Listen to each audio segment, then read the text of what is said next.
Now, it's not 20 to 8 in the morning, but I've got my coffee with me. If you want to have your coffee with you, if you want to get up in the middle of something or other, you just go right ahead. I'd much rather you have coffee in the middle than that you fall asleep in the middle. It's much less insulting. So I won't be in the slightest offended if you try and keep yourself awake with an extra shot of caffeine.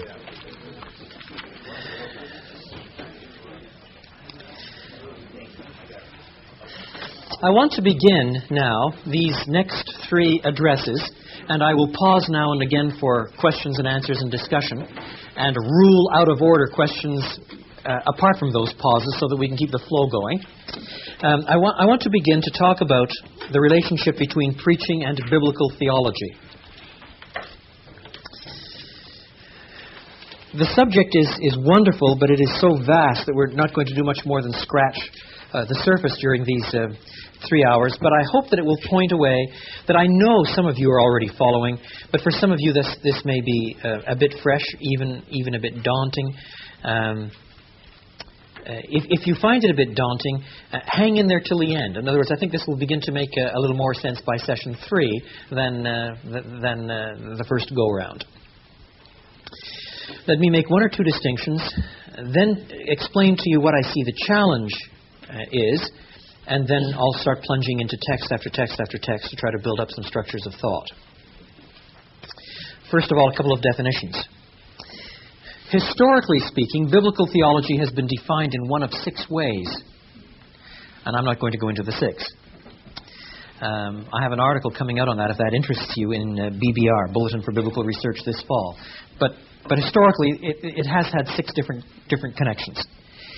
From my point of view, biblical theology today is most usefully defined as that branch of the study of Scripture that organizes its material along the Bible's plot line. In other words, as opposed to systematic theology, which historically has been atemporal in its organization, biblical theology has always thrust toward the Bible's plot line.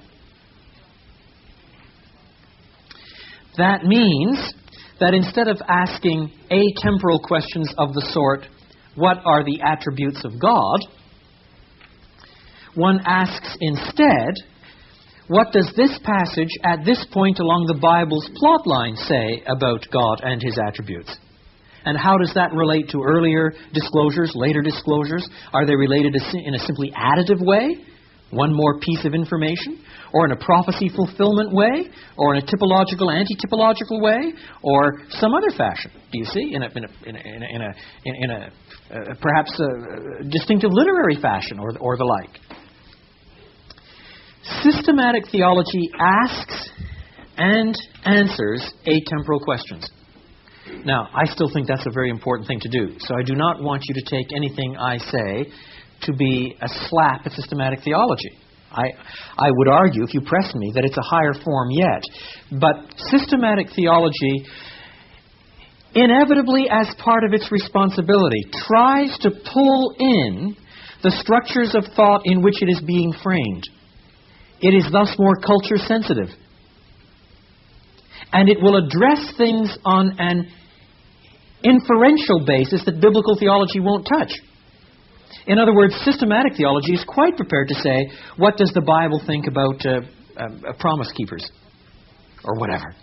And in that sense, you are constructing a whole structure of atemporal thought, and then you're trying to understand what promise keepers are, and then you're trying to establish grids of evaluation. Biblical theology will never do that.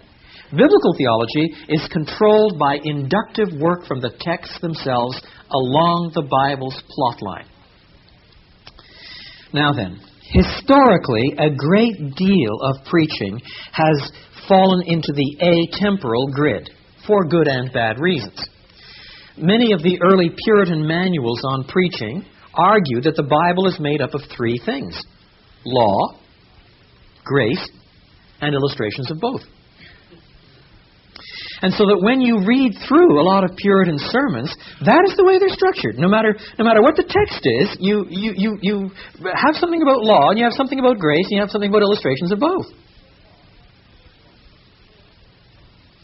Now, under gospel came a whole lot of other things. So there was some notion of promise and fulfillment and discussion of covenants and all the rest. But that was the structure of thought. And that is not just my interpretation. That is what William Perkins explicitly says in his book, The Art of Prophesying. There are many implications. It means that the way we approach certain texts, then, the approach is constrained by this atemporal grid. We'll find hard examples in great detail. Now, however, there is a swing to the other extreme. A lot of modern so-called biblical theologies, New Testament theologies, Old Testament theologies, do not suppose that there is an Old Testament theology that is teased out along a grid, but rather there are distinctive theologies according to each corpus. So that most New Testament theology books, Kummel, even a conservative like Ladd, and so on, do not really give you a kind of theology that follows the New Testament corpus. What they give you instead is the theology of the Synoptics, or break that down, the theology of Matthew, the theology of Mark, the theology of Luke, as it becomes the Synoptics, the theology of the Johannine corpus, with peculiar footnotes across for the Apocalypse, since nobody quite knows what to do with that. And then the theology of Luke Acts, perhaps, is a separate entity. The theology of Paul, and there are debates about how much of it is genuinely Paul and how much of it is really Deutero-Pauline, and so on and so on and so on. And then there may even be some discussion of the peculiar theology of the bits that are judged to be sources that go into that bit. And not all of that is entirely speculative. Undoubtedly, Paul quotes some early hymns and so on. Yet at the end of the day, there is not any serious attempt in that kind of New Testament theology to unpack it along even the New Testament storyline. And meanwhile, we've lost the vision of trying to develop what the Germans used to call eine gesamtbiblische Theologie. That is, a whole Bible biblical theology. We have Old Testament theology, which is basically breaking up things according to that corpus. And then, or the different corpora. And then New Testament theology, doing the same thing. And very few exemplars of people following the whole line right through. Do you see? There are a few examples. Gerhardus Voss, earlier in the century, started out as stuff on the New Testament is pretty thin, but his Old Testament material is useful. And there are small books here and there, like Clowney's The Unfolding Mystery, which, for its size, is a great little book. It's a wonderful little book. And his earlier book, now out of print so far as I know, the Preaching in Biblical Theology. But they're short, they're small, they're not comprehensive, they're not detailed or rich in the sense that they really sort of suck in huge swaths of the Bible. They're more suggestive. They're works in process. They're exemplars. Yet the preacher does not have the luxury, in my view, in preaching the whole counsel of God, of being so busy.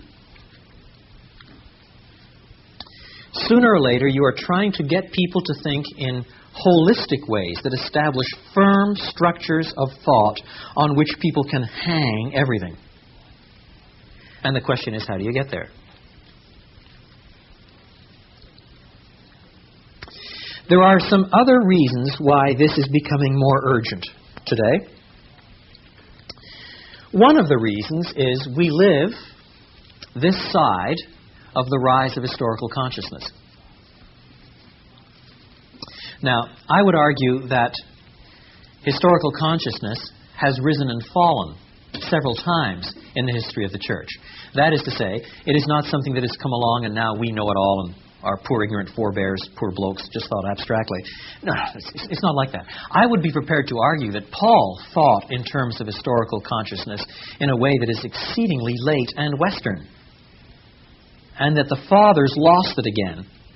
That it resurfaced not much in Luther, quite clearly in Calvin, but not probably systematically, not at a self-conscious level, and is lost again by Bucer.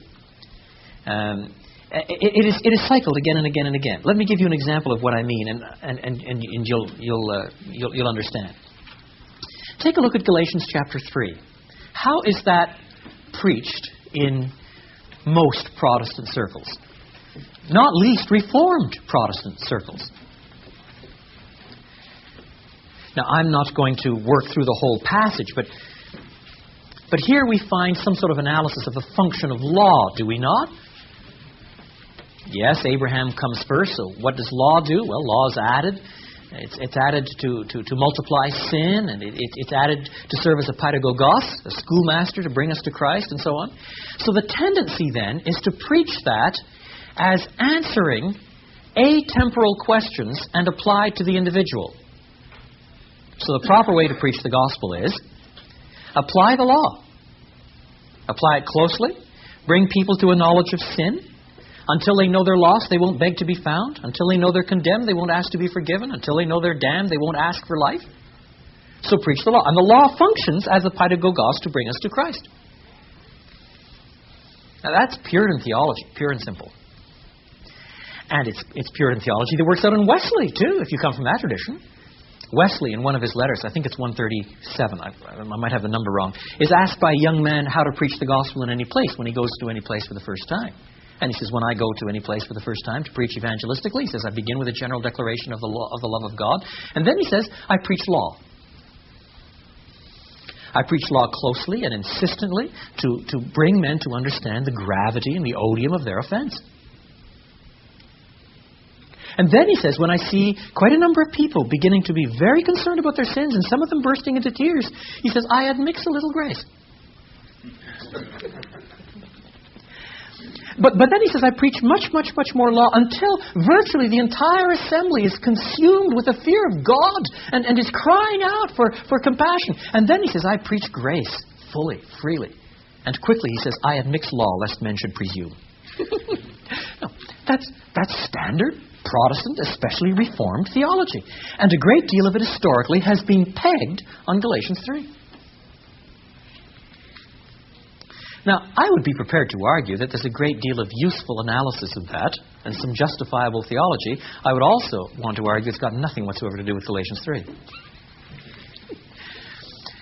Because the fact of the matter is that Paul is not arguing individualistically. He's not arguing on atemporal lines. Read the chapter and everything is salvation historical. Everything, from beginning to end. He is dealing with Jews in his day, conservative Jews in his day, who have elevated the law to the level of hermeneutical control. If you asked a conservative Jew in the first century, how do you please God? The conservative Jew would answer, by obeying the law. How does Abraham please God? He obeyed the law. Oh, but Abraham came before the law. You please God by obeying the law. That means that he must have had a private revelation of the law. That's what they argued. And then you find a few little references to Abraham observing all that the Lord gave him and all of his statutes, and that becomes proof positive that he must have had all the statutes. How does Enoch please God? How does Adam please God once he's repented? And in every answer, the same thing. So what has happened methodologically in the Jewish mind? What has happened is that the law has been elevated to the level of hermeneutical control.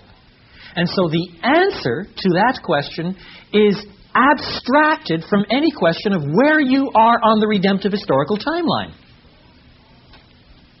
The law has been elevated to the level of hermeneutical control, and you are answering, to use our terminology, in terms of the categories of systematic theology.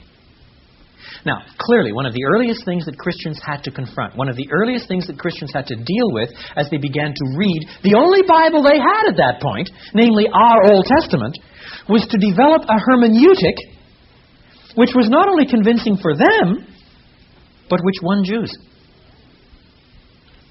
And if you work through the altercations between Christians and Jews as reflected in the New Testament, the fundamental hermeneutical distinction, as far as I can see, the fundamental hermeneutical distinction, as opposed to Christological distinctions, we believe that he really is the Messiah who's promised, or as opposed to distinctions in soteriology, or any of those sorts of, the fundamental hermeneutical distinction is this. The Christians insist on reading the Bible sequentially. They follow the storyline. That's Paul's whole argument with the Jews in Romans 4, for example. Which comes first, circumcision or the covenant? That's Paul's whole analysis in Galatians 3, isn't it? You cannot elevate the law above the covenant with Abraham. And Abraham was justified by faith. The promise was made to him, and through his seed all the nations of the earth would be blessed. And that came along 4 centuries plus before the law was given. In fact, he makes the point so strongly that he then has to say, why then have the law at all? And he answers again, not in terms of atemporal categories and psychological impact of the law to drive us to Christ. When he's speaking of the paidagogos leading us to Christ, he's speaking of the law functioning as a paidagogos within the history of Israel, within the historical redemptive framework to drive us, the Jews, to the promised fulfiller of all things, namely Christ himself. The key to the entire Christian apologetic with respect to Jews, as reflected in the Bible, is salvation history. You can't read the Epistle of the Hebrews without seeing the same thing. And parts of 1 Peter, and parts of Acts, and parts of John. It is everywhere when you start looking for it. Now, I'm not saying for a moment that there is no sense in which the law ought to function in this applied way to drive individuals to Christ. We'll come back to this in due course. But it is not what Galatians 3 is first and foremost about. So, I would want to argue then that in this age of historical consciousness, it adds a reflection to people's awareness of the way texts work, to treat texts the way Paul treated texts. If you treat the Bible in a purely atemporal way, most of our hearers won't connect with the Bible. It's a closed magic book for preachers and other kinds of people.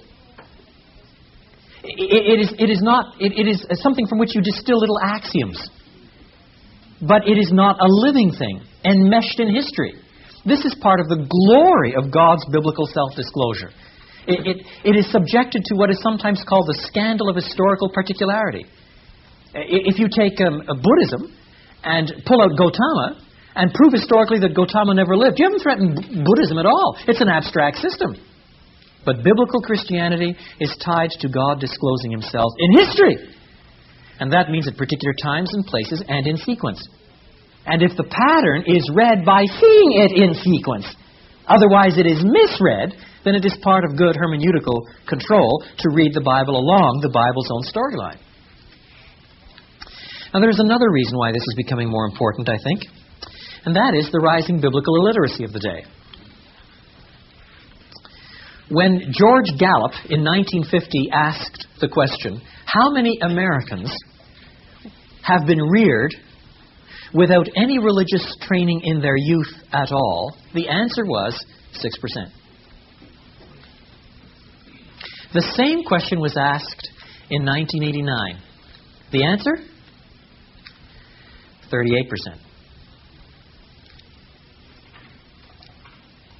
Now that's without any religious training. That other 62%, there are scads and scads and scads in there that went to Sunday school for a few years, or had a wee bit but they don't remember any of it at all, or went to some Sunday school but never cracked the Bible, or whatever. The result is today that many people who are converted in our churches are still being converted out of a fairly churchy background, or they're connected with people with a churchy background. But the greatest chunk in America of unconverted people who most of us are not addressing at all don't know anything about anything, about anything, about anything about the Bible. When I do university evangelism now, I did some in New York last weekend, I automatically assume going in that the non-Christians present don't know the Bible has 2 testaments. They don't know anything. Not anything. And 2/3, I'm beginning to up that now to 3/4. Its percentage is a bit low. I led some evangelistic Bible studies a couple of years ago down here at Napierville at the AT&T labs, the Bell labs. We had a former student who was a research scientist in the switching unit. 37 grown-ups working on switches. And 2/3 of all the people in there, there are 2,000 or so, have PhDs. These are not dumb people. You know, they're bright people. 1 or 2 Nobel laureates. They're good, strong, academic people. But I assumed going in, as I had I don't know how many studies with the people of the switching unit. I assumed going in that 2/3 of them had never read a Bible, never cracked a Bible, didn't know the Bible had 2 testaments, and that was about right. In my group, I had a couple of Hindus who were pretty devout. I had 1 or 2 failed Protestants, a couple of failed Catholics, 1 ex-seminarian who wanted to argue Thomism, and the rest didn't know anything. I mean, they just didn't know anything. And that means, therefore, that part of our preaching must retell the Bible storyline. We've got to get people back into the Bible. We have to do it. Now then, let me pause there for questions or comments before we press on to some ways ahead, some ways forward. Besides, this gives me a chance to sip some coffee. Yes. Then when the laws of schoolmaster bring us to Christ, that would be in positive ways as well as negative ways. Not merely the conviction of sin, but as the whole grounds and basis of the law, the whole drive of the acting out of the law. How that works, we'll see in due course here. But yes, the Paidagogos was a senior slave or someone like that who would conduct children to their affairs and so on, at school or whatever. And thus, the end of chapter 3 ties to the beginning of chapter 4, where you have the analogy of the major, the minor, and the heir. And the minor in the house is still conducted by a servant, by a slave, until he reaches his majority. Thus we, Paul I think means we Jews, we Israelites, were conducted under a structure in which we were constrained and hemmed in on every side by the law until we came to our majority. And our majority was achieved when we became Christians. That's the analogy that Paul draws. But that again is a racial thing along the Bible storyline, not an individualizing thing. Now there may be applications to the individual, but that's the way the line is going. The line of his thought is salvation historical. So maybe I'm still not clear. When he uses that word law in that phrase, the laws are schoolmaster or whatever, is he using he's not using them the true law, he's using the popular elevation of the law. No, he's using the law as it functions salvation historically. The law as it was given by Moses, as it was meant to function salvation historically. Yep. Okay, anything else? Well, just a question in terms of addressing our congregations, of which maybe 85 or 90% are at least fairly biblically literate.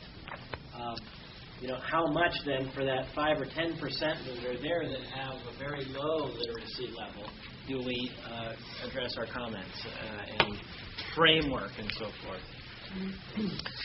You would be surprised how little your people know about the Bible. I don't think their biblical literacy level is all that high, to be quite honest. Worth your while trying to find out how many of them have read the Bible through at any time in the last 5 years. And in any case, if you really do work hard at preaching the Bible freshly, even when you say... One of the things I've done in University Evangelism in recent years, when I've had a whole series, I've tried to preach through large chunks of the Bible in one go. I've never done the whole 15 in the series, but eventually I'll put it out in the book that way. The God who does not wipe out rebels. It's the doctrine of God, the doctrine of creation, doctrine of the fall. And then in each sermon you've got to move to Jesus because you have some people only come once. The only solution to this mess is a whole new humanity. So you move to Adam Christology. You don't call it that, but that's what it is. A whole new humanity, you come to Jesus. The next one is the God who writes his own agreements. It's basically Abrahamic covenant. And then you move on to Galatians 3 and so on. The next one is the God who legislates. And you keep working through the whole canon. Now, as you do that, you're giving people the whole storyline, but each one is coming out to Jesus. We'll come to more of that tomorrow. But what I've discovered is that as I do that, it's the Christians very often who are also turning on. Oh, I hadn't seen that. Oh, I hadn't seen that the way it works. I hadn't seen that at all. They have heard so many sermons, you see, that are atemporal in their structure and orientation. They themselves haven't seen how the Bible holds together. I think there are very few Christians in the Western world that have seen how the Bible storyline holds things together. Oh, yeah, no doubt about it. I guess I'm just trying to say in terms of how far down do you go, for example, 2 Testaments. I mean, now you're getting really basic. I never preach evangelistically without explaining the structure of the Bible. It only takes a sentence or 2, but I never do. Now, obviously, you don't have to say that every Sunday morning in a stated ministry, but people don't know. And then because people don't bring their Bibles to these evangelistic meetings, I print up the text that I'm going to use and have a copy in each seat. And they sit down on it. They don't know what it is. Doesn't make any sense. And I start off here somewhere tangentially and so on, and gradually get them back to the text which they're sitting on. But they don't know it. They don't know it. They don't have Bibles. They've never read them. Let me say more generally. I think that if it is humanly possible to do so, every preacher should put himself in hostile situations every once in a while. In other words, don't just preach to Christians or in the safe confines of your church. Do some street corner preaching or accept invitations to speak at the Lions Club, but get yourself into antagonistic, hostile situations. Get to know your local crusade worker or campus or university worker and offer to do evangelistic Bible studies on campus. It's the only way you're going to find out what's going on. What do you mean that the church is a safe haven? That sounds like a... It's obviously, the church is made up of sinners too, and there can be lots of ugly things in the church. But it is safe in the sense that it may, unfortunately, preserve you from finding out what genuine secularists out there and postmodernists really think. And if then you are trying to preach in such a way that you are addressing these people coming into the church, you need to engage them at some point. You must mesh with them somewhere. And if you don't put yourself on the line, you won't find out. You'll always be scratching yesterday's itches. All right? Yes. When you spoke about following the plot line of the Bible, would you then see it as inappropriate for biblical theology to discuss the theology of Paul as opposed to going through the books as they come in the canon? No, it's not inappropriate to discuss it. In fact, I would argue, if you push me to the wall, that there's a sense in which you have to work inductively within a corpus first. But you also have to ask, how does that corpus work within the canon? So yesterday in our group, with respect to Genesis 39, you want to ask what Genesis 39 is doing in Genesis. How it's tied to 37, 38, and the chapters following, and to 50, 19, and 20. Then you want to ask what it's doing in the Pentateuch. Then you want to ask what it's doing in the Bible. Now, you might not give all of that information every time, but you want to ask it. You want it to be there in your mind all the time, all the time, all the time. What's this contributing to the whole? And what kind of questions you ask will depend a bit. If you pick up the Jacob narrative in Genesis, how does Jacob crop up in the rest of the Bible? Where does he crop up? He crops up in the minor prophets. How? How does he function? To what end? He crops up in the Gospels. Where? Jacob's well. Is that significant? How many well instances are in the Old Testament? Are they tied? And you see, you start asking then not only how things work in an individual corpus, but then how they're picked up again in later scriptures, and whether they are tied in some sort of organic way. And gradually you build up a whole comprehensive biblical theology. Eine gesamtbiblische Theologie. That is a whole Bible biblical theology. All right, let's begin more positively now.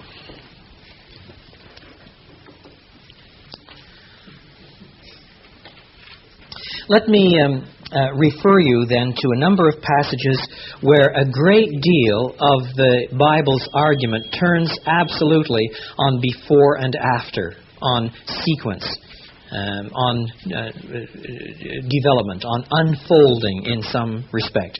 I've mentioned already Galatians 3 and Romans 4. Now turn for a few minutes to the Epistle of the Hebrews.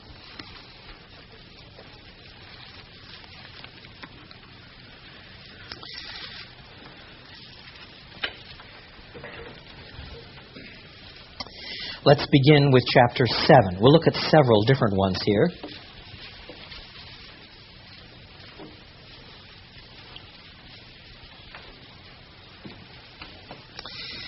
And while you're there, stick a finger in Genesis 14. And if you have enough fingers, stick another one in Psalm 110.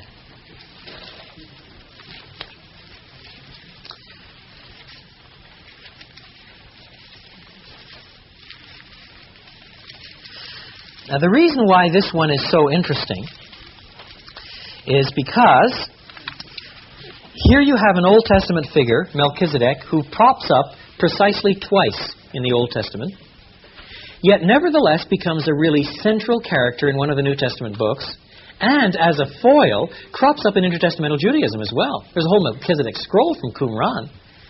And you start asking yourself, what do the Jews do with it? And now here, what do the Christians do with it? Why? What's the form of the argumentation? Remind yourself of Genesis 14. Genesis 14 and the battle of the kings. Abram the Hebrew goes out with his 318 trained men in pursuit of his household and captures them and defeats Kedorlaomer and the kings in the valley of Shaveh. Then, verse 18, Melchizedek, king of Salem, brought out bread and wine. He was priest of God Most High, and he blessed Abram, saying, Blessed be Abram by God Most High, creator of heaven and earth, and blessed be God Most High, who delivered your enemies into your hand. Then Abram gave him a tenth of everything. The king of Sodom said to Abram, Give me the people and keep the goods for yourself. But Abram said to the king of Sodom, I have raised my hand to the Lord God Most High, creator of heaven and earth. That is the same God as Melchizedek's God,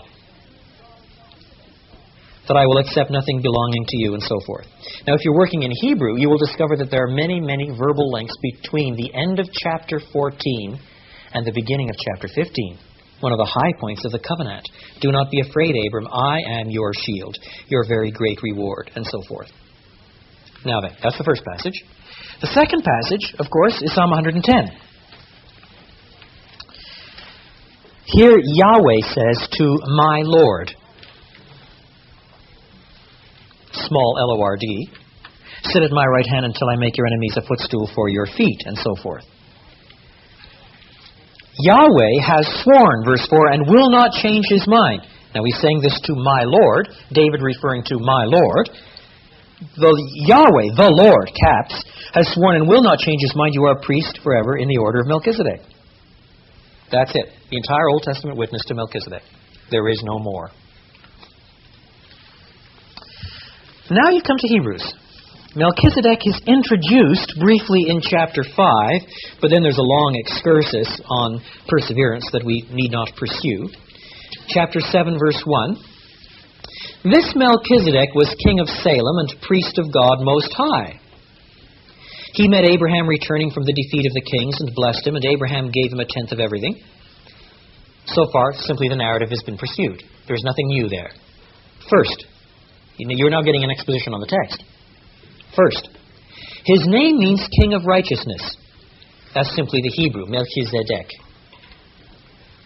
Then at the same time, he's said to be king of the place Salem, which is almost certainly what becomes Jerusalem, Jerusalem, which is cognate in Hebrew with shalom, peace, well-being before God. When Hebrew and Greek here citing it says that a name means something, or the like, it doesn't mean means in exactly the same way that we mean means, in a strict etymological sense. It may have that overtone etymologically, but it may simply mean it is redolent of it, or it constitutes a pun with it, or it makes you think of it, or it cannot be abstracted from it. So, he is simultaneously presented then, however much he is an historical factor, however much he is a real king over a real town by the name of Salem, he is presented in the text, Hebrews argues, as king of righteousness and king of peace.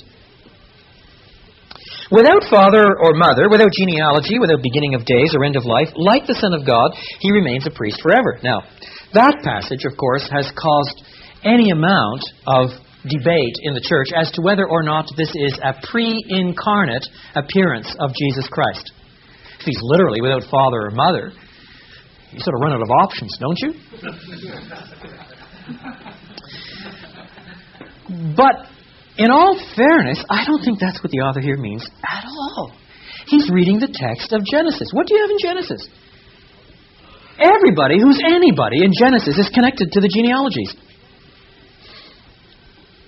Thus you come to chapter 5, and so-and-so lived so many years, and he begat so-and-so, and he lived so many more years, and he died. So-and-so begat so-and-so, lived so many more years, and he died. So-and-so lived so many years, begat so-and-so, lived so many more years, and he died. Everybody's connected. You come to chapter 10, you've got the tables of the nations. Everybody who's anybody, he's all tied. And then suddenly up pops somebody called Melchizedek. No father, no mother, no death. What do you do with that? It means that the writer to the Hebrews is saying, look, if you're reading the book of Genesis thoughtfully, what do you do with this man Melchizedek? He seems out of place in the book. He's not like the others. In fact, from our vantage point, he clearly says he's like the Son of God. Pops up without ultimate origins other than in God himself. Not only so, but just think how important he was. Even the patriarch Abraham gave him a tenth of the plunder. Now, you still have to ask the historical question here. Who is this Melchizedek if he's not the incarnate Son of God? What's he doing here? I would be prepared to argue at some length, had I more time, that this Melchizedek is a second millennium BC petty monarch who's a true God-fearer. He's at least a henotheist and probably a monotheist. After all, after the flood, the race is wiped out. There's no reason to think that there were not other groups besides Abraham's family, and Abraham's family itself was contaminated with some pagan gods. There's no reason to think that there were not other people who also preserved some remnant of monotheism. Abraham is not chosen because he's the best. The argument is never that God chooses Abraham out of Ur of the Chaldees and sends him on his way because he's the only monotheist left on the earth. There's none of that. No. There were other groups around.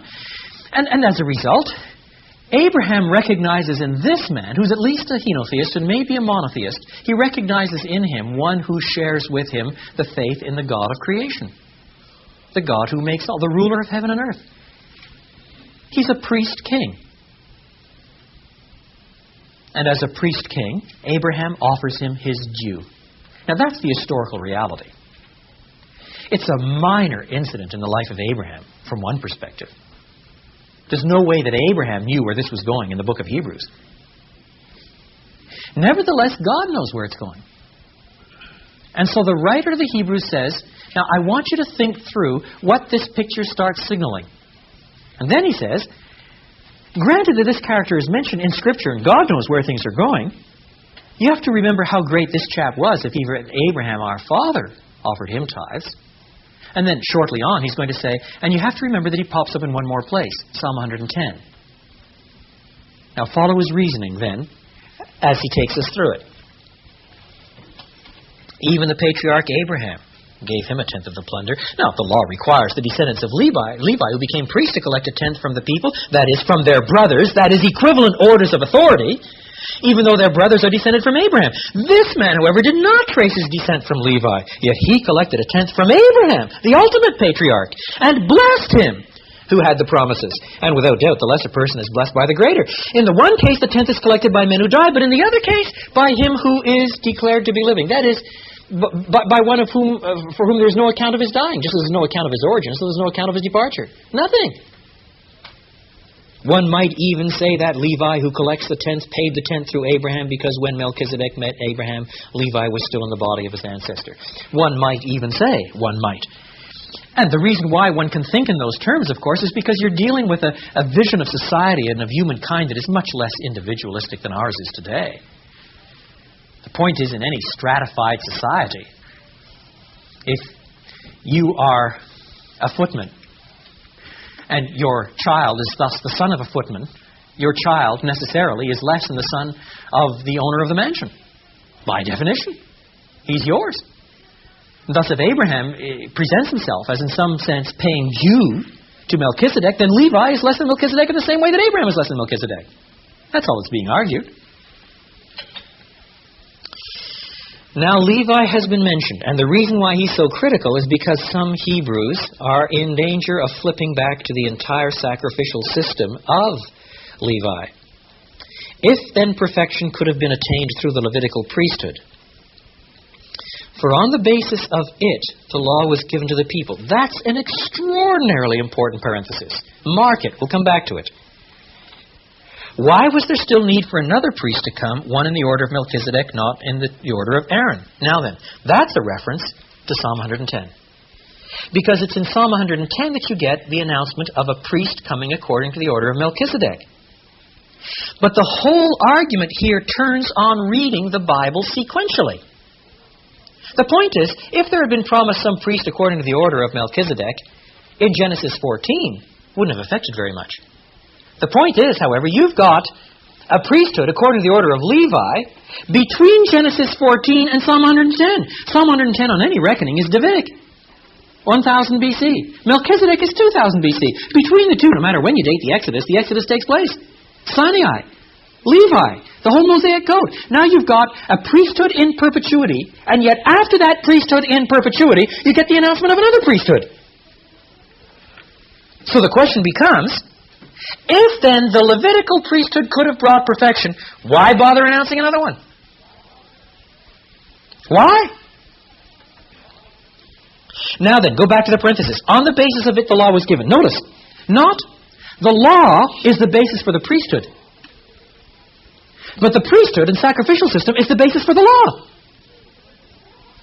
In other words, more foundational than the law covenant, in the mind of the writer of the Hebrews, is the entire sacrificial priestly system.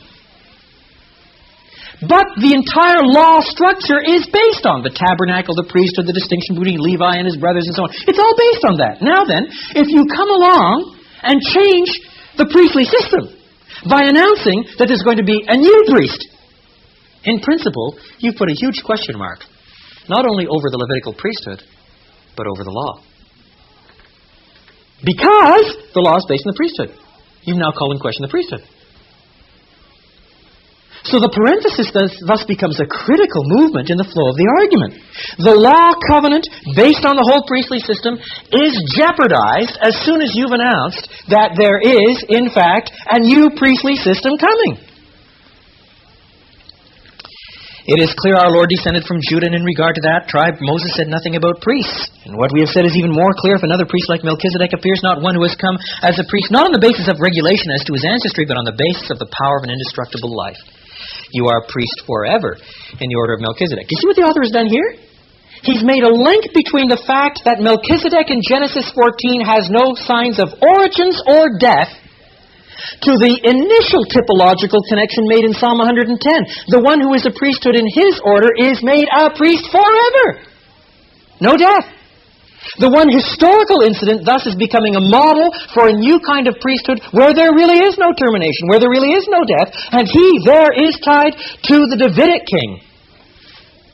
You've got coming together a priestly system and a Davidic king in a priesthood that really does go on forever. The former regulation is set aside because it was weak and useless. That is the regulation that established the entire Levitical system. It's weak and useless. That's what the text says. For the law made nothing perfect. And Psalm 110 is introduced to better hope.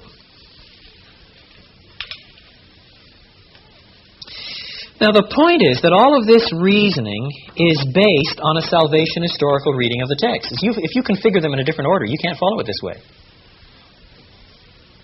This argument works because the historical exemplar is before Abraham, but Abraham pays him dues.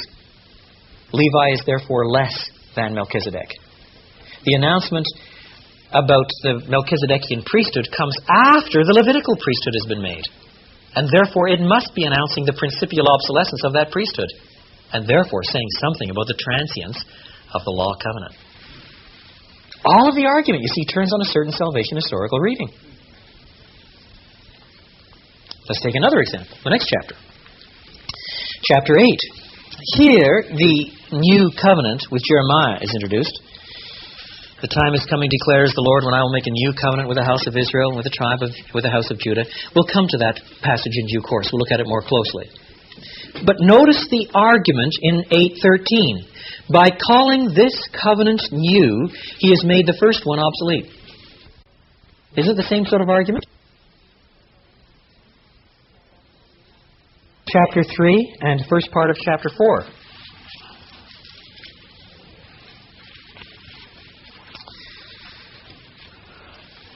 (3:7), the Holy Spirit says, and now Psalm 95 is quoted. Today, if you hear his voice, do not harden your hearts as you did in the rebellion during the time of testing in the desert. Now that is understood to be the initial approach to the promised land. That's the time of rebellion in this historical psalm. So then, don't harden your hearts as in the time of rebellion. That is what the psalmist is saying. Now, the application is made. 3:12, see to it, brothers, that none of you has a sinful, unbelieving heart that turns away from the living God. But encourage one another daily as long as it is called today. The today is picked up. In other words, as long as you've got a today, make sure that you don't slip away. As has just been said, verse 15, today if you hear his voice, do not harden your hearts as you did in the rebellion. Who were they who heard and rebelled? Were they not all those Moses led out of Egypt? And with whom was God angry for 40 years? Was it not with those who sinned? In other words, the argument there is, it was all the people who tasted the first dose of salvation, as it were, the escape from Egypt. It was those people who nevertheless fell away. Likewise, there is a danger that some who have tasted a first dose of salvation in this day will all fall away. In other words, real salvation sticks. As he says already in 3:14, we have come to share in Christ if we hold firmly till the end the confidence we had at first. Don't be so confident and cocksure because our forefathers who escaped slavery nevertheless did not enter the promised land. Most of them. They were unable to enter because of their unbelief. To whom then did God swear that they would never enter his rest? Now you've got another theme in there that's going to all be unpacked then in chapter 4. If not those who disobeyed. Now you've got the today, the eschatological judgment in the Old Testament, the promise of entering the rest, which in this context is the rest of Canaan. Chapter 4. Therefore, since the promise of entering his rest still stands, in that there is this today in Scripture.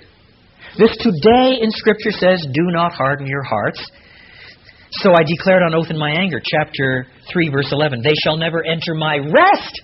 This is quoting from the Psalm. In other words, Psalm 95, written after this event, at the time of the Exodus, is picking up the theme of hardness of heart, whether or not you enter into rest because of unbelief. All the themes are there in Psalm 95. And if Psalm 95 still pertains, then at that period there was an entrance into rest that could not be reduced to entering into the promised land. Now that's the whole argument of chapter 4.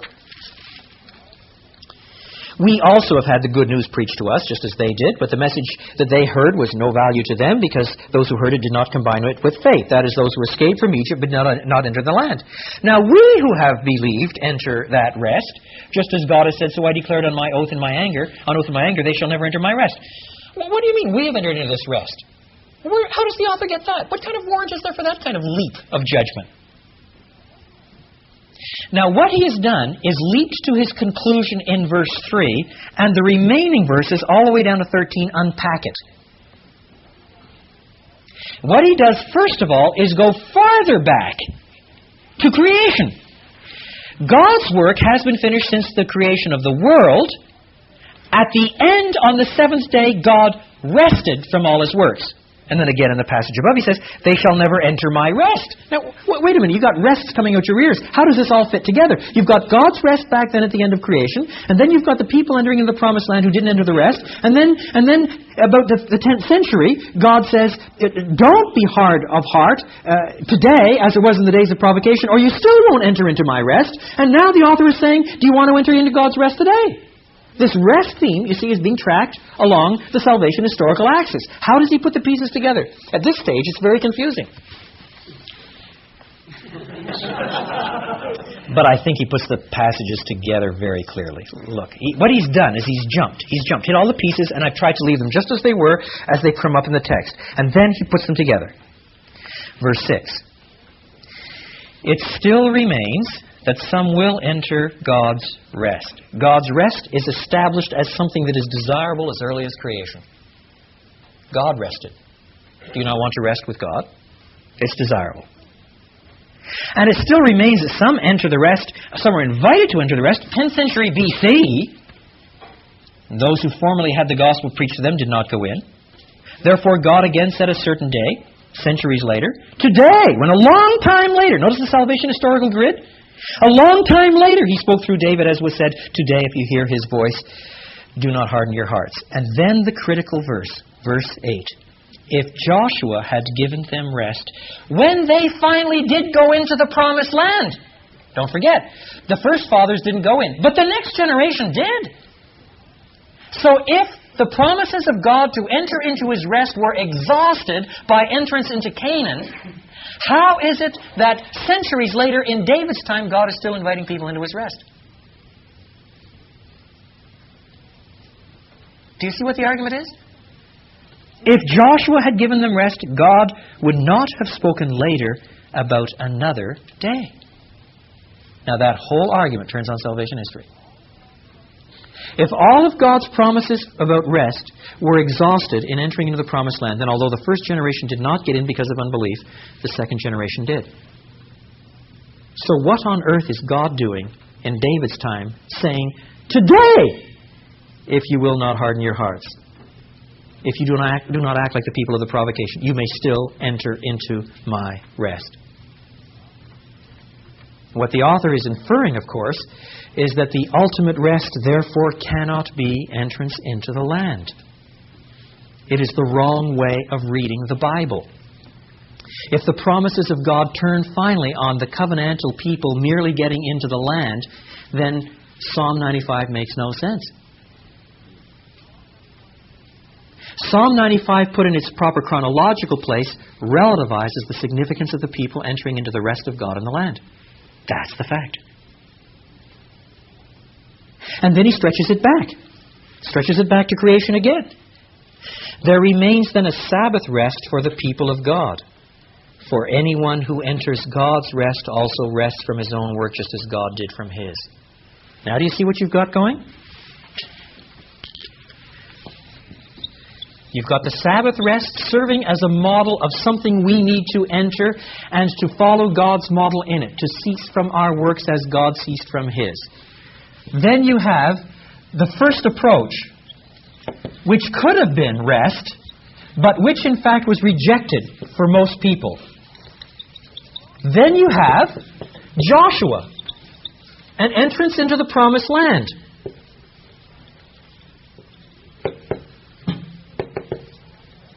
So you really do have rest here. On the other hand, you keep going and you have Psalm 95 and you have today. And another invitation to enter into the rest, provided you don't harden your hearts way back here. If you harden your hearts back here, then you can't enter into my rest now. There's still a rest to be entered into that is not exhausted by this rest. Which means that this rest has got to be understood in some relativized way or typological way or foundational way or something else. But it can't be absolute.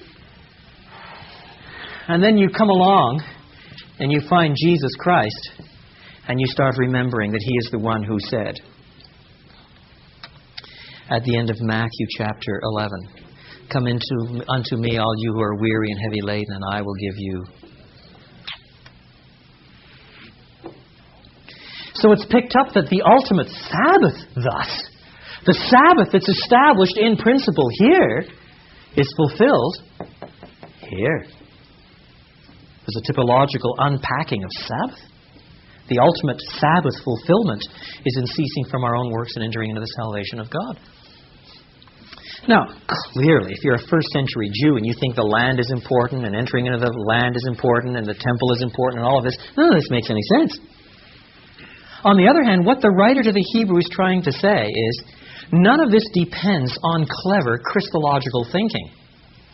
None of this is reading stuff back into the Old Testament from the New Testament. This is the way the Old Testament is built if you read it salvation historically. People may not have seen it, but the fact is that's the way the Old Testament works. So for you to elevate this entrance into the land means what you've got to do is sacrifice any real significance to Psalm 95. But if you see that before this entrance into the land, you've got this model established, rest with God, ceasing from your own works, then this is only a model of that. And even there you can fall away from unbelief. And this can't be everything because of this. So the ultimate model comes out to here. Do you see? And all of it turns on a redemptive historical reading, doesn't it? Shall we pause there for a bit too after lunch? It's a little hard to stay awake, isn't it?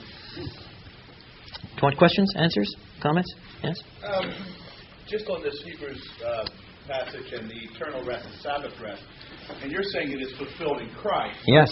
Is there a sense in which that what Hebrews is also saying is some of the now but not yet. We enter the rest, but the rest is still not consummated. That in a sense, the new kingdom, the new heavens, the new earth is sort of the new is returning to rest as it was first pictured by God in Eden. Yes, he doesn't dwell on that theme, but he does hint at it here and there. It seems to be somewhat future here. Even. Correct. Hebrews runs on a certain tension between the already and the not yet. The whole New Testament does.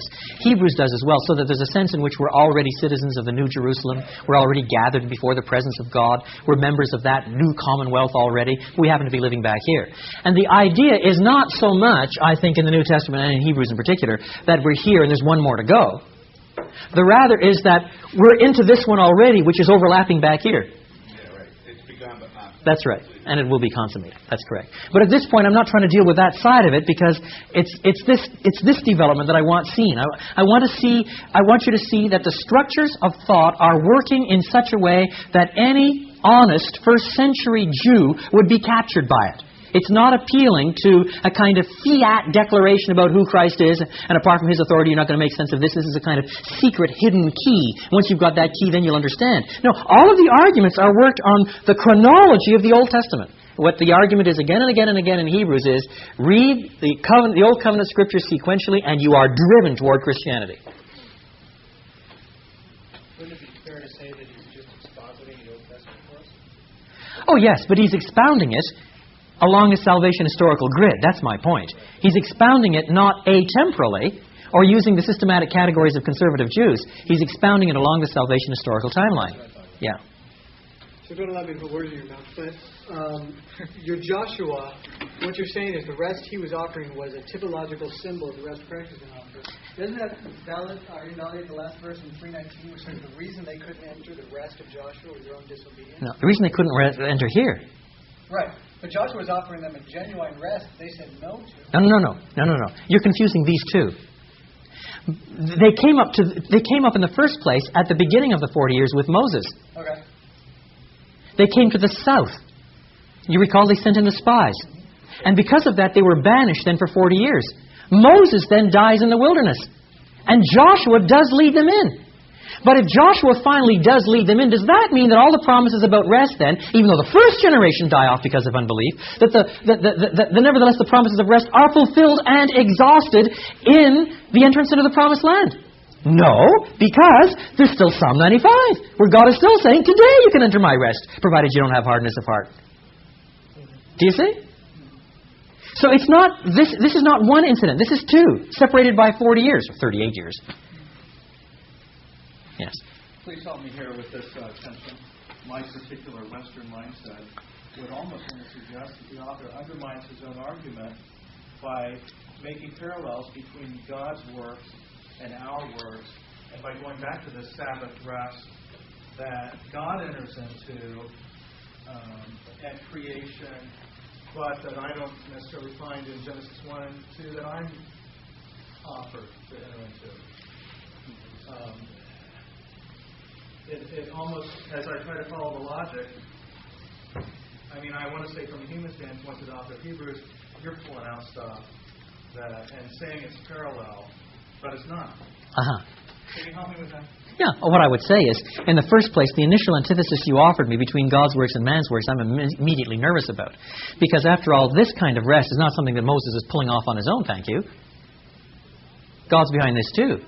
So God's behind this. He sets a certain pattern at the beginning. And when you come down to Exodus chapter 20, and you have the giving of the law, remember the Sabbath day to keep it holy, for in 6 days the Lord did such and such and such and such and such and such. Now, whether you argue with one branch of historic Protestantism that this is a creation ordinance that has always been followed through, or if you argue with another branch of historic Protestantism that says that the Exodus 20 law is based on the model that God Himself establishes, nevertheless you do have a connection between what God models and what must be performed, at least from this point. So you have a connection then between what the people must do in terms of rest. And yet God is still saying, right through Exodus, again and again and again, about entering into rest. That's language that God uses in Exodus. The same God who's responsible for this. It's not God here and then Moses there. The God who speaks of entering into His rest invites people to enter into His rest here.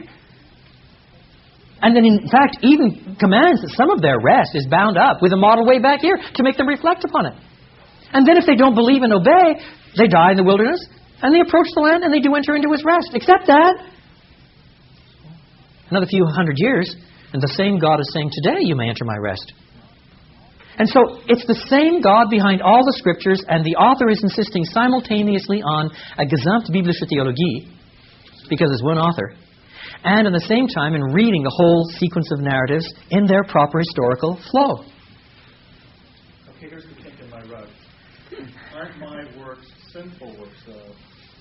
And I see. in Christ, I rest from that sinful pursuit. Well, Where God, in Genesis 1, that's not a negative thing He's resting from, is it? Or correct. What's the problem? Well, the parallel surely is this. I mean, at one level, any argument of analogy with God is going to have some points of differentiation. Analogies always do.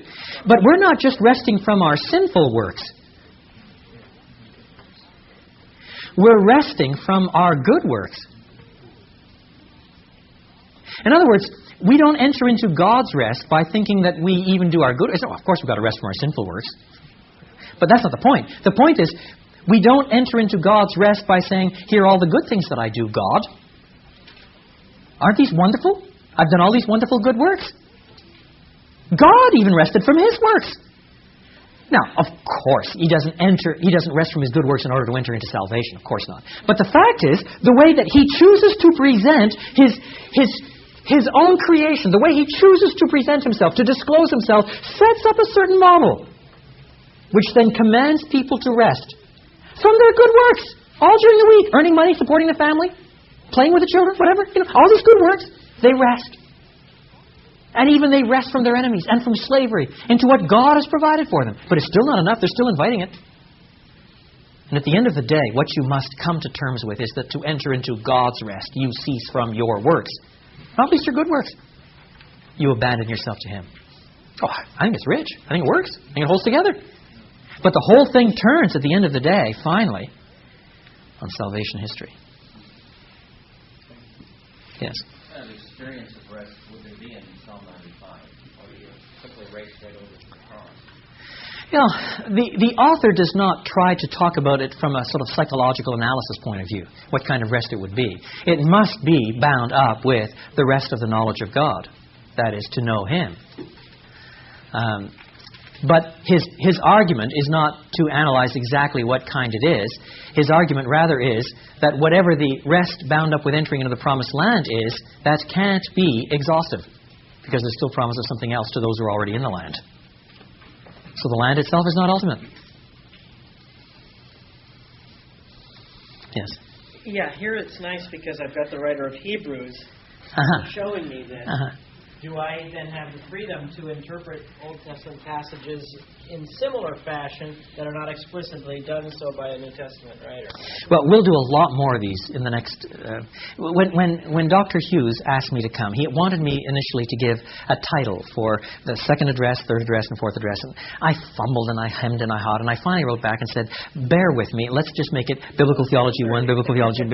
My wife laughs at my titles. I'm not very good at them anyway. And this is an all-time low, 1, 2, and 3. But I did this in part because how fast we unpack this depends on some of the dynamics here. And what I want to do is build up more examples and more examples and more examples. And then your question will pop up again. And I hope that you'll bring it up again toward the end of tonight or first thing tomorrow morning. Bring it up again, because there is an answer to it that is out of step, I think, with some common opinions. Okay? I'm understanding that I've linked those two events together, and I've gone back and reread the passage. And have you imposed the idea of Joshua actually giving them rest, and then Psalm 95 makes it the point that that's not real rest? Because nowhere here is that called rest. In other words, you've taken the idea that Moses is trying to lead them into the promised land, they disobey, so they don't get it. Joshua brings them in, therefore that must be rest. What I almost see happening in the passage is the whole wilderness experience being linked to their disobedience, therefore they're not able to enter into rest. Yes, but what was the initial invitation into the promised land? That was going into rest, wasn't it? Well, that's sort of what I'm wondering. Oh, it is. So right through Exodus. It's everywhere. Sort of what I'm wondering is if there wasn't something larger than just the entrance into the promised land that was the rest. In other words, was entering into the promised land going to be their rest? Oh, yes. Or was it this obedience to God as they went in and saw His hand working? As the obedience is presented here, the obedience-disobedience is what constrains whether they go in or not. Right, agreed. But in the context of Exodus and Numbers and Deuteronomy, the entrance into rest is equivalent to entrance into the promised land. So then the argument here is, so the first generation didn't get there. If Joshua had done it, and that was all there was to it, then why Psalm 95? Okay, so you would say when the people entered into the promised land, they would see themselves as having entered into the rest. Of course, they did. Absolutely. In fact, Joshua uses that language. They entered into the rest of their inheritance. And then when they finished the squabbles, the land rested, the people stopped, the people did. Constantly. The rest theme is everywhere. You just take a concordance and start flicking through the rest passages and see how it's bound up with entering into the promised land and the cessation of war. If the Bible stopped at Joshua, you would probably be driven to the conclusion that at the end of the day, the rest into which the covenant people were being led was exhausted in entrance into the promised land. Could you start with Adam on that progression? Undoubtedly you could, but the language of Scripture doesn't start there. The author's typology here works on the basis of the linkage of the rest language, doesn't it? So if you're going to start larger typologies like that, then I would try to handle that one in another framework where the links are made. The Garden of Eden typology that is picked up, for example, in Revelation 22. So you pick up that one where it is made explicit. If you pick up all the explicit ones first, then you at least can come back to Scott's question here about whether there's some other ones that you might venture and have a go at. But don't try them first. Let's deal with all the explicit ones. Yes. Dr. Carson, as you've been talking about the sequential approach in biblical theology, can you just unpack the principles that we need to apply? When you say sequential, are you talking about chronological? What exactly do you mean by the word sequential? What I mean is, God disclosed Himself historically. For us, that means, whatever else it means sequentially. That is to say, He disclosed Himself here, then there was a lapse of time, then He disclosed Himself there, and then there was another lapse of time, and so on. And the significance of those various points of self-disclosure can properly be drawn and will force us toward Christ only if it's put in its proper sequence. If instead you do what the conservative Jews of Paul's day did and take one of those points of self-disclosure, namely the giving of the law, and make it the hermeneutical grid, such that the way to please God is to obey the law, then you might be tempted to say, well, that means that the law must have been given privately to Abraham, even though it was, in fact, centuries and centuries before, more than half a millennium. So you've broken the sequence. Well, Paul's whole argument then, because he's got historical consciousness in his reading of the Bible, in Galatians chapter 3, is precisely, you can't do that. This was given before that. The promise was given before the law. The law, in fact, cannot possibly overturn the promise. The promise is already there. His argument is so strong that he has to say then, why was the law added? Well, it was added for this reason and this reason and this reason. Now, the whole exegesis of the text then turns on reading the progress of redemption sequentially. That is, in the sequence in which God actually disclosed Himself. What I'm arguing is that these and many other texts we'll look at in the New Testament argue strongly that the only way you can read the Old Testament texts in such a way that you're driven to Christ is if you read them along the salvation historical timeline. And that was the fundamental hermeneutical point between Christian Jews, and non-Christian Jews in the first century. We need to make sure that we're always at the proper starting point. So some of us, we may have just gone back to Joshua, and we've missed the boat. Well, or we may have picked it up later. But I mean, you're driving us back to the first point, and that's where we need to start at and run it back. I'm not saying that in every sermon you've got to present all of this stuff. All I am saying is that in every text you preach from everywhere in the Bible, you must get this storyline firmly in your head and work through how the biblical writers use it. Let me throw in a couple of examples, just off the cuff. We'll look at some close-up. I wasn't even going to mention these, but these are just off-the-cuff ones. You'll see right away. There's a long debate in biblical scholarship, a long technical debate in biblical scholarship as to whether or not the book of Mark uses wilderness motifs. You know, Jesus is in the wilderness and He's with the wild animals and all that. What is meant by all of this? And one group of scholars says, well, the theme really seems to us to be there. It's picking up wilderness motifs from the Exodus. The other group says, well, look, we've looked at all of these passages in Mark where this is alleged, and we look at the text very closely, and we compare with the LXX, and we compare with the Hebrew, and the verbal links aren't there. If the verbal links aren't there, why are you so sure that the thematic ones are? I mean, it could be just sort of the common pattern of biblical heritage. This debate went on and on and on and on until about 5 years ago. And if Mr. Cameron will forgive us, it was an Aussie that sorted it out. An Aussie by the name of Ricky Watts doing a PhD at Cambridge. And it's not very often that a PhD dissertation does any good for biblical theology, but this one did some good. Yeah, that's right. What he did was something that an earlier generation of Christians would have done automatically, but we've forgotten how to do. In part, he was reinventing stuff. What he did was point out that the Exodus wilderness motif is picked up already in later biblical authors, not least Isaiah. So that Isaiah's pictures of what's coming picks up a lot of the imagery of the Exodus motif. And the verbal links between Mark's use and the wilderness theme are all with Isaiah. So what you've got is Exodus through Isaiah down to Mark. Now, this sort of thing is often called today intertextuality or intercanonical connections. Once you start becoming aware of these things and you start looking for them, they are all over the place. And the reason why we haven't seen them is because we've been doing our theology of John or theology of Paul, footnote to this text in the Old Testament, which we think Paul maybe did or did not understand. You see? But when you start seeing how these things are connected with one divine mind behind them, they are there in the text. Now, I'm not saying that if you preach Mark and the wilderness motifs, you are preaching falsely if you go immediately from Mark all the way back to the Exodus as a certain kind of a typological structure. I'm not saying that. In close preaching, you ought to show how he does go back through Isaiah. Yes. Or start at the other end and say it moves from here through Isaiah up to here. Yes. But gradually, as you preach through more and more passages, those intercanonical connections need to be teased out so that people see how their Bible is put together. It's teaching them how to read their Bible.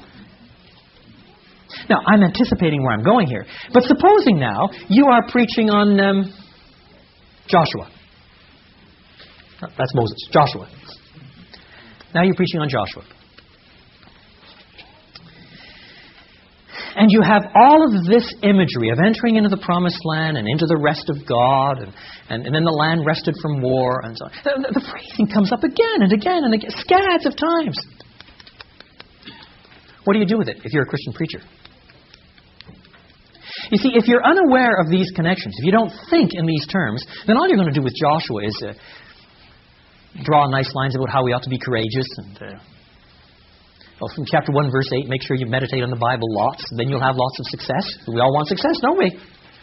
And mustn't have sin in the camp. There's AI. Good moral lesson there. And all of which lessons are useful. All of which lessons are true. And none of which take you to Jesus. So it would be quite possible to preach right through Isaiah and not have anything about the Gospels at all. But if you are a biblical theologian, you are going to start finding themes here. You're going to start finding themes connected with sacrifice. You're going to start finding themes connected with rest. You're going to start finding themes connected with land, with prophecy and fulfillment typology, which will drive you to Jesus again and again and again. If you start here and expand how it works and how it's picked up by later text and later text and later text until you get to Jesus, and you cannot avoid him. And then you're teaching people how to read their Bibles.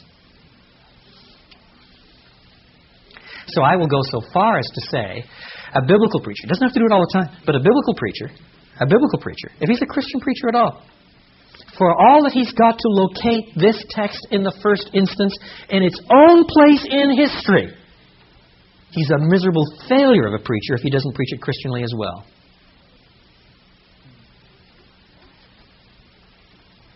It is in that sense that I want to argue Christ is everywhere. Now, we need more examples before we tease out how that works, but that's where I'm heading. Yes. Maybe I'll give you another example here to work on. I was struck by your phrase, they got the first dose of salvation. what I want to know, I guess, is if you can draw a connection between that and, of course, the section here in Hebrews 3 and 4, and also can you go on to Hebrews 6? Yes, yes, and yes, in that order. Do you want me to take 3 or 4 minutes to do it? I would be intrigued to see you do that. Yes, well, Interested to see you do that. yes, well, if you push me to the wall, what I'd want to argue is our definitions of salvation are too glib. They're too easy.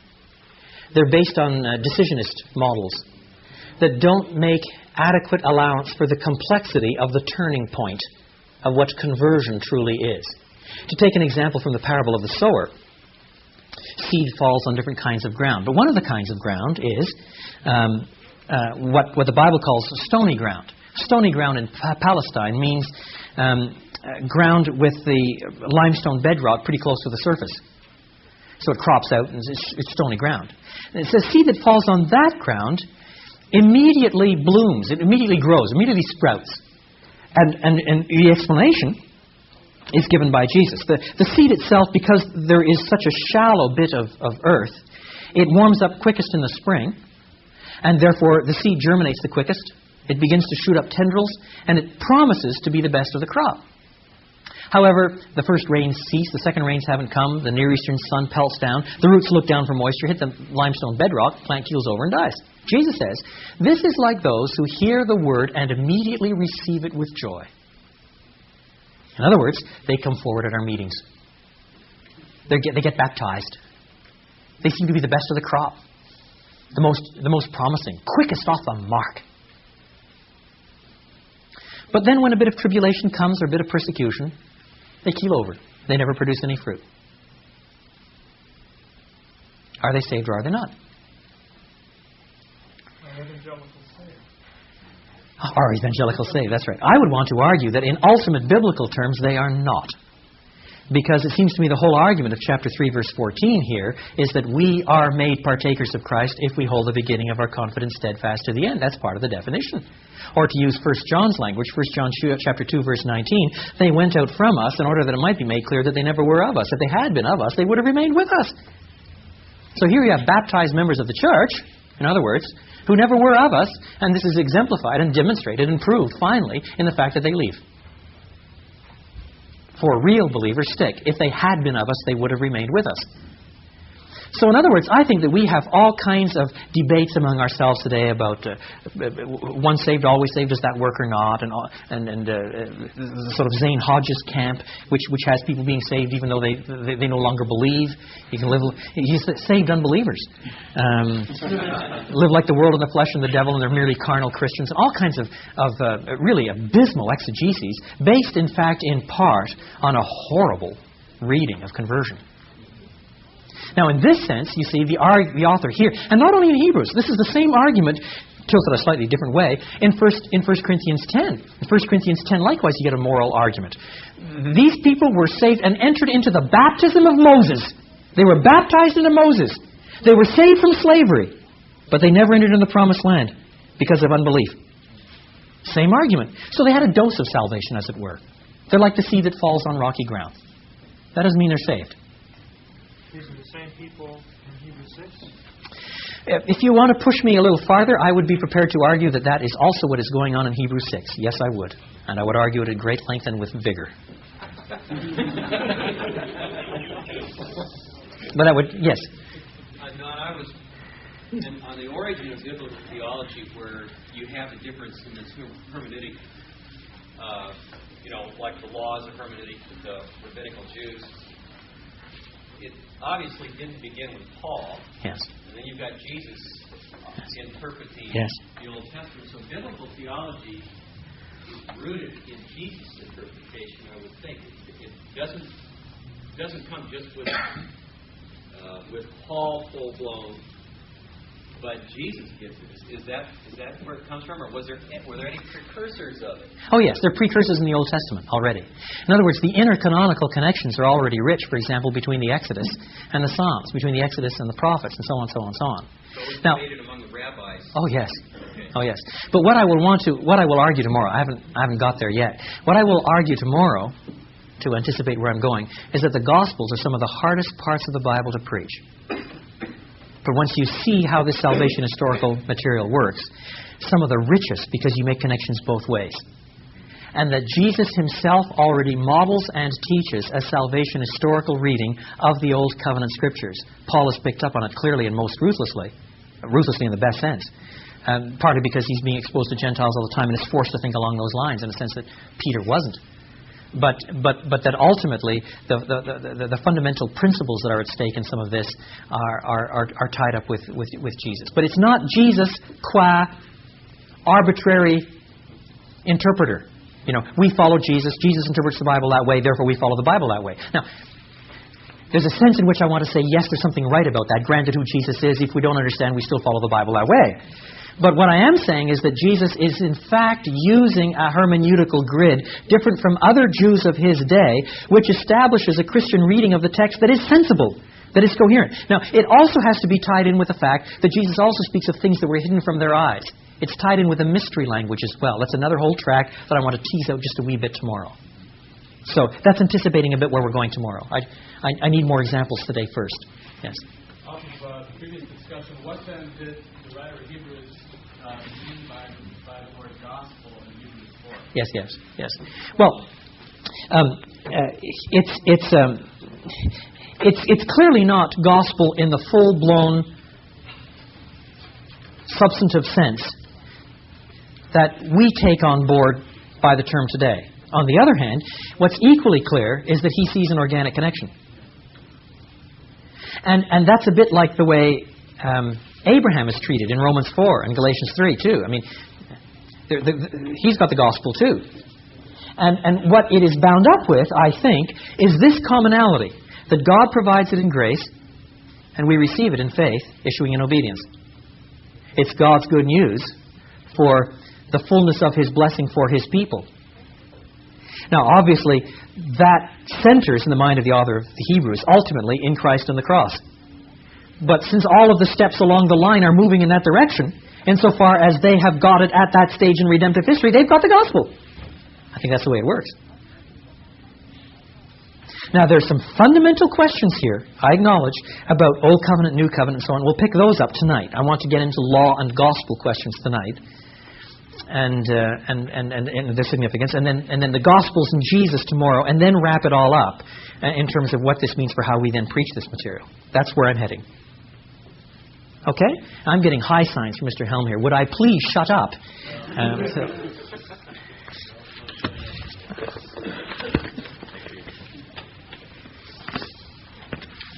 Well, now that the Bible is perfectly clear, we're underway. Just to let you know what's ahead yet today, you have a workshop that will begin at 3:30. Dinner, steak dinner, right here at 5. And then this evening we meet back here at 7:30 for another interactive session on biblical theology. So that's what's out there in front of you. Enjoy your break.